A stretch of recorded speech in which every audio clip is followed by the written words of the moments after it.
में कोरोना काल के दौरान किए गए विकास कार्य और इंफ्रास्ट्रक्चर को लेकर आज एक प्रेस कॉन्फ्रेंस का आयोजन किया।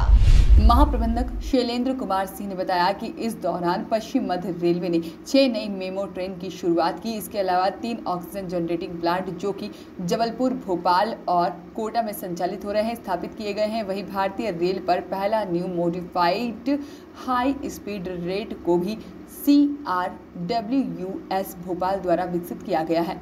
रेलवे द्वारा मध्य प्रदेश का पहला ऑटोमेटिक वॉशिंग प्लांट को पश्चिम रेलवे के हबीबगंज रेलवे स्टेशन पर स्थापित किया गया है। इसके अलावा पश्चिम मध्य रेलवे ने 94 किलोमीटर का पटरियों का दोहरीकरण भी किया है। महाप्रबंधक ने बताया है कि कोरोना वायरस की लहर की चुनौतियों के बावजूद भी रेलवे ने इंफ्रास्ट्रक्चर खड़ा करते हुए पिछले 2 वर्षों में अब तक 209 किलोमीटर की नई लाइन बिछाने का काम भी किया है।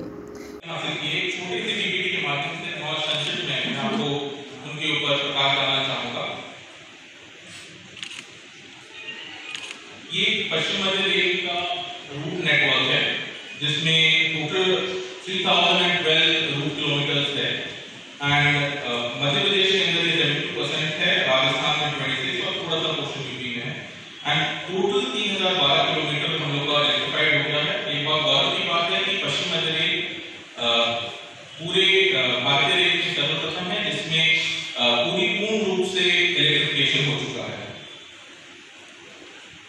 ये पश्चिम मध्य रेल का मानचित्र है जिसमें आप देख सकते हैं इलाहाबाद कॉरिडोर एंड अपना गोल्डन क्वाड्रिलैटरल के अंदर मथुरा से लेकर आपको मैं बताना चाहूँगा कि 6 मेमो ट्रेन्स पश्चिम मध्य रेल से अभी और 3 ऑक्सीजन प्लांट्स तीनों ही मंडल में ये कार्य बहुत ही तेज गति से किया गया और 15 अगस्त के दिन एक ही साथ महाप्रबंधक जो कि ऑटोमोबाइल कैरियर का रूप में काम करेगा, first automatic coach washing plant Madhya Pradesh का भी पश्चिम मध्य रेल हमारा बहुत ही लोडेड सेक्शन है वहाँ पे इस्टेब्लिश किया है।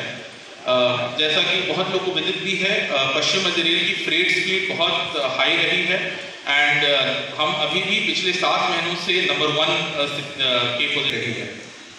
दोनों ही वर्कशॉप्स ने बहुत अच्छा योगदान देते हुए हाईएस्ट एवर दिया है जिसके विदिति वैगन्स और कोचेस को टारगेट से ज़्यादा स्पीड ट्रायल 180 kmph का भी किया। पिछले तकरीबन 2 सालों में खास करके जब से कोविड शुरू हुआ था और अब तक जो रेल ने काम किया है उसके बारे में प्रेस को एक जानकारी दी गई। इसका पर्पज़ ये था कि एक पॉजिटिव न्यूज़ सामने आए और आपने देखा होगा कि हर क्षेत्र में चाहे पैसेंजर इम्यूनिटी हो, सेफ्टी हो या ट्रेन रनिंग पंक्चुअलिटी को लेके काफ़ी इम्प्रूवमेंट्स हुए हैं।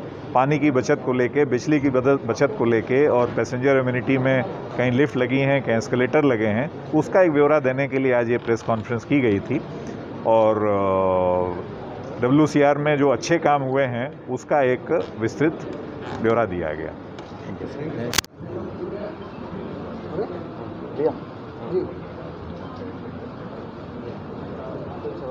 सर 2 साल का आपका जो कार्यकाल था उस कार्यकाल की अपने काम को बताइए क्या महत्वपूर्ण रहा है?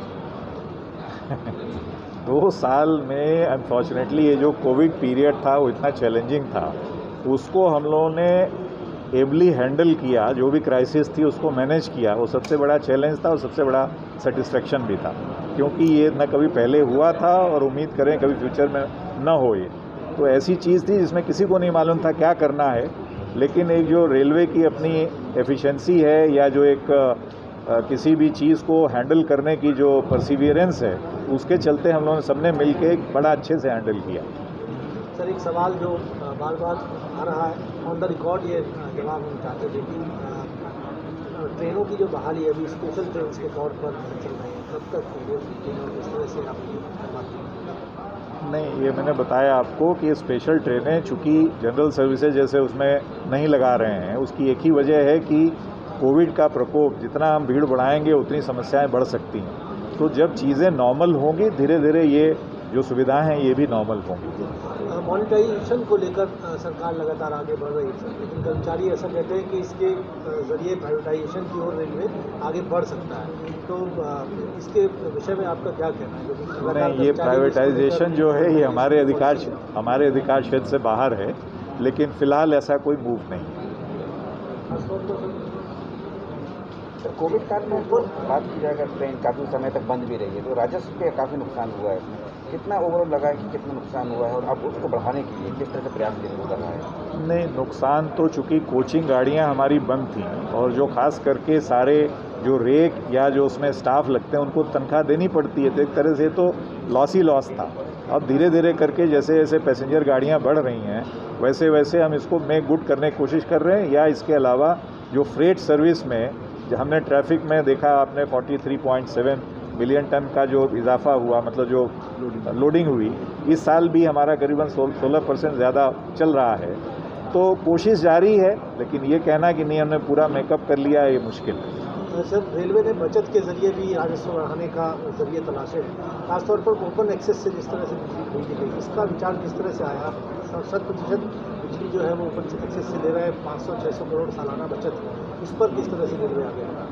नहीं, ये एक रेलवे बोर्ड ने पॉलिसी बनाई थी और उसमें हमारा प्रयास था कि जितने सेक्शंस हमारे बचे हुए थे जो इलेक्ट्रीफाई नहीं हो पाए थे, जब वो इलेक्ट्रीफाई हो गए तो एक तो ट्रेन्स की स्पीड आपने देखा काफ़ी अच्छी हो गई, दूसरा एनर्जी जो पहले डीजल खर्चा करते थे अब वो इलेक्ट्रिक पे जाने लगी, ओपन एक्सेस से हमारी बचत हुई, और तीसरा एक जो सिस्टम की इसमें जो इलेक्ट्रिक में खास करके रीजनरेटिव ब्रेकिंग होता है, उसमें जब ब्रेकिंग करते हैं तो एनर्जी हमें वापस सिस्टम में जाती है, उससे करीबन 20-25% बचत हुई। तो ये अपने आप में कुल मिला के काफ़ी महत्वपूर्ण बचत थी।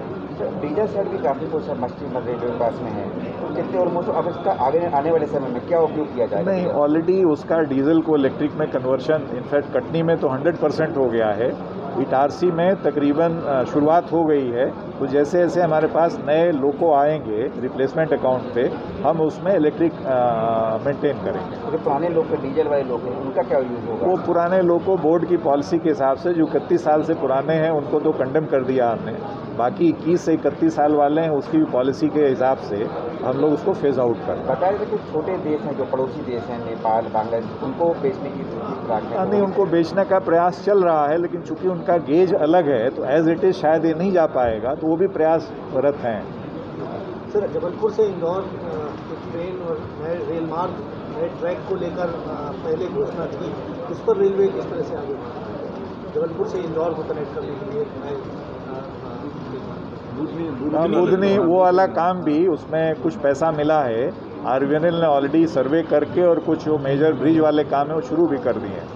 सर कोविड का दौर भी देखा रेलवे ने, बावजूद पश्चिम मध्य रेलवे का जो ऑपरेटिंग रेशियो है वो बेहतर, किस तरह से आप लोग ये उपलब्धि को? नहीं, आपने देखा बेसिकली जैसे डीजल की हमने बचत करी, इसके अलावा जो और ऑपरेटिंग एक्सपेंसेस थे जहाँ पे ज़्यादा खर्चा हो रहा था या होने की उम्मीद थी, उसको टाइम टू टाइम जो टीम ने बैठ के उस पर विचार किया कि किन चीज़ों को हम डिले कर सकते हैं, किन चीज़ों को कंट्रोल कर सकते हैं। ये सब मिला जुला प्रयास था जिसके चलते आपने ऑपरेटिंग रेशियो में एक अच्छा सुधार देखा।